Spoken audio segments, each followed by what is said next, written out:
Juaben they say the NPP amanyoku nim say the enya asem keto akra ye ni na wo mu bodua ya na wo mu bodua ye nyina nim say June dey to so adu no e na wo mu primaries e koso na primaries nam so ama e kame aye say emrahye bedwafo a wo mu gine mu ama NPP amanyoku no bi e wo constituency ahodo no ebinim wo ho a wo mu pese obi a na wo mu begina nti akwakoye da aweretwe eno nam so ama se ukopie mu Asante Juaben NPP Delegates ni bi de omu bu afu papa esan se wo mo eche se nipa bi a wo mo ta na chi a wo nim se wono wo ba ebeboa wo mo eye Owura Francis Owusu echam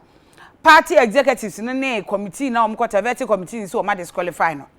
wo mo so mo ti ase enye ye ntie ne eduabo fitaa yi wo mo akogina nsuo mu abodua na eno wo mo kire se abra second national vice chairman eye Owura Anto na no ya wada ebe kan ye betu sentwerefo ani say ebinum wo hwa ya disqualify wo mo na che se wo mo sa constituency kro ne de ono post obi ani nipa kro nkonku gina enom se hwe ehe ne ha etu wo mo twu kwan na wo mo bo mo ho ekọ nabuam fo no mo di kan kọ soccer park be bi wo mo bo ball no park no so enom ko gina hwa ye dede kakra ena afa wo mo ko to snap to odwan eka ho enom de wo mani e kire asuo nuno wọ́n kò dúró ẹ̀sùn nínú ọmọ ṣe hwẹ́ ní ẹ̀mẹ̀ka nsẹ́m náà adẹ̀ nsẹ́m wọ́n ka good national executives so ṣe adé ọmọ náà ọmọ aspirant ní ẹ̀díẹ̀ no nyá adé a ẹ̀sẹ̀ fata ètí ẹ̀ ní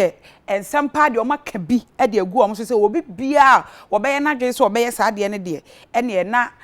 nsuo no wọ́n de agye no ẹ̀no no ẹ̀nẹ́ efie ewie yi ní nyinaa ẹ̀nam so ama ekyitafo no wọ́n ani abrẹ papapapapa a wọ́n gu so ẹ̀yẹ ọ̀yẹ kyerẹ no